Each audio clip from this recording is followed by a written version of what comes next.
안녕하세요. 뉴스반장입니다. 이번 주는 조국 전 법무부 장관의 딸인 조민 씨의 대학 입학 취소가 연이어 발표되며 끓어오르는 분노를 가눌 길이 없었습니다. 그런데 이런 저희들에게 윤석열 대통령 당선인 부인 김건희 씨가 또 한 번 상식 밖의 조롱으로 공분을 자초했는데요. 부산대 의전원에 이어 조민 씨의 고려대 입학 취소가 알려진 지난 7일 저녁, 김건희 씨가 자신의 SNS에 게시한 상장 사진 한 장이 논란을 만들어내며 전 국민을 또다시 분노케 했습니다. 어떤 누가 봐도 조롱이었습니다. 코바나 컨텐츠 대표이사 김건희가 발행한 이 상장은 환경을 생각해 종이컵을 절약했다는 이유에서 손글씨로 쓰고 그려 만들어진 상장이었는데요. 누가 봐도 의도되고 연출된 사진이었습니다. 이런 자가 국민 앞에 나서 영부인 행세를 한답니다. 아직도 해명되거나 제대로 처벌받지 않은 수없이 많은 범죄와 비리가 있는 당사자가 어쩌면 이렇게 뻔뻔한 행동을 아무렇지도 않고 대놓고 하는지 알 수가 없는데요. 매를 자꾸만 벌고 있습니다. 현재 게시글은 댓글 기능이 제한된 상태인데요. 이젠 삭제하지도 않습니다. 이 꼴을 계속 봐야 하는 국민으로서 자괴감을 느낍니다. 윤석열 대통령 당선인은 더불어민주당이 추진 중인 이른바 검수완박에 대검찰청이 반대하는 입장을 밝힌 데 대해서 나는 국민들 먹고 사는 것만 신경 쓰련다고 말했습니다. 윤 당선인은 어제 저녁 종로구 통이동 인수위원회 사무실 앞에서 기자들과 만나 나는 검사를 그만둔 지 오래된 사람이고 형사사법제도는 법무부하고 검찰하고 하면 된다고 이같이 말했습니다. 윤 당선인은 내일 경제부총리 등 일부 인선을 발표하느냐는 질문에 조금 늦어질 가능성이 많다고 대답했습니다.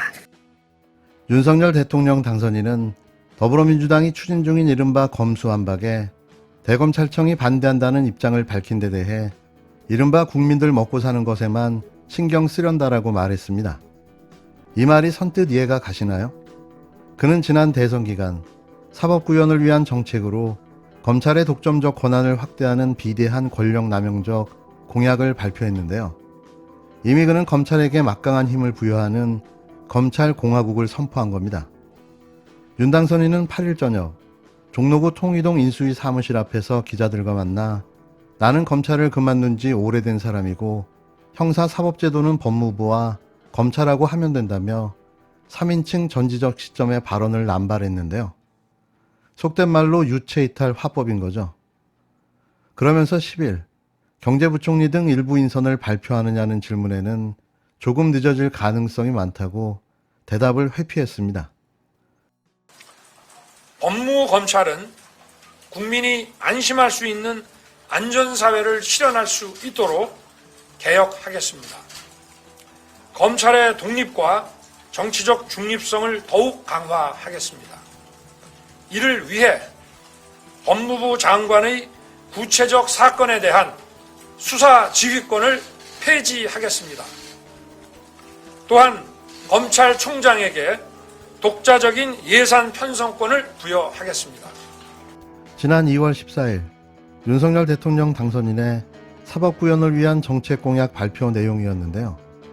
검찰의 법무부 장관의 수사지휘권 폐지, 검찰의 독자적 예산 편성권 부여 등은 개혁이 아니라 퇴보, 후퇴인 거죠. 문재인 정부에서 진행했던 검찰 개혁을 뒤로 되돌리는 조치인 겁니다.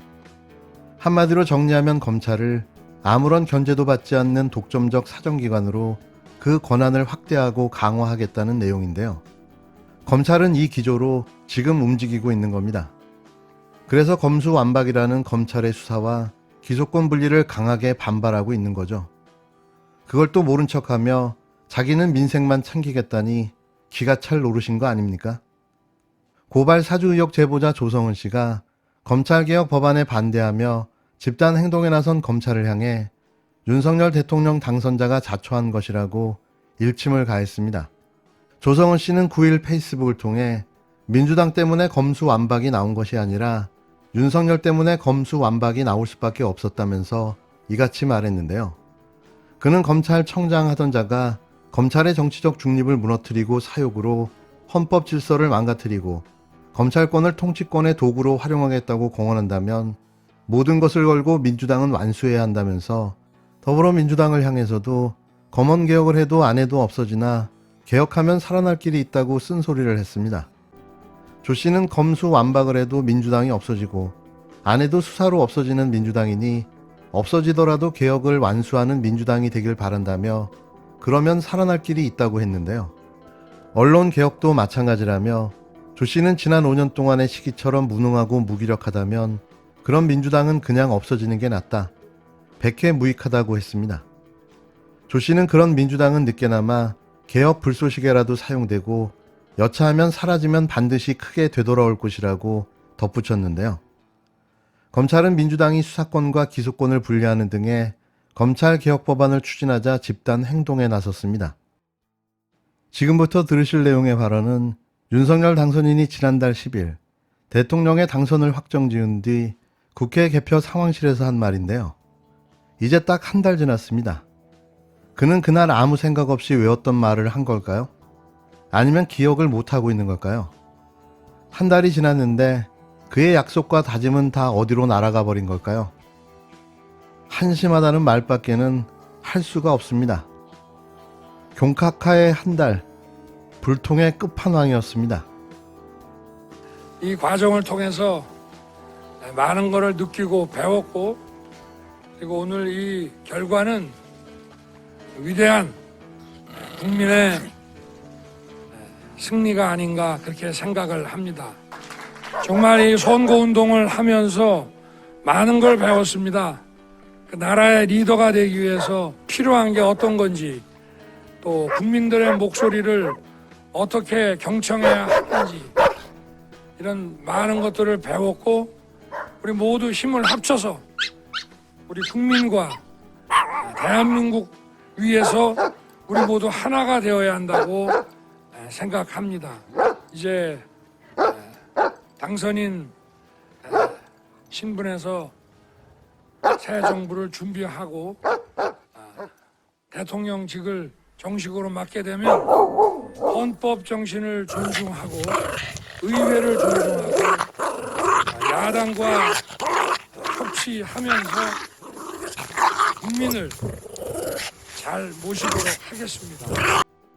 국민들의 목소리를 어떻게 경청해야 하는지 많은 것들을 배운 시간이었다. 또 의회와 소통하겠다. 국정 현안을 놓고 국민들과 진솔하게 소통하겠다며 소통을 거듭 강조했습니다.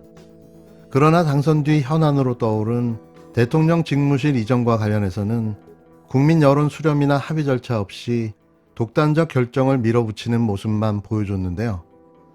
소통은 없고 불통만, 국민은 없고 오로지 자신만 있었습니다. 취임도 안 했는데요. 벌써부터 이 모양 이 꼬라지인 거죠. 기대가 되겠습니까?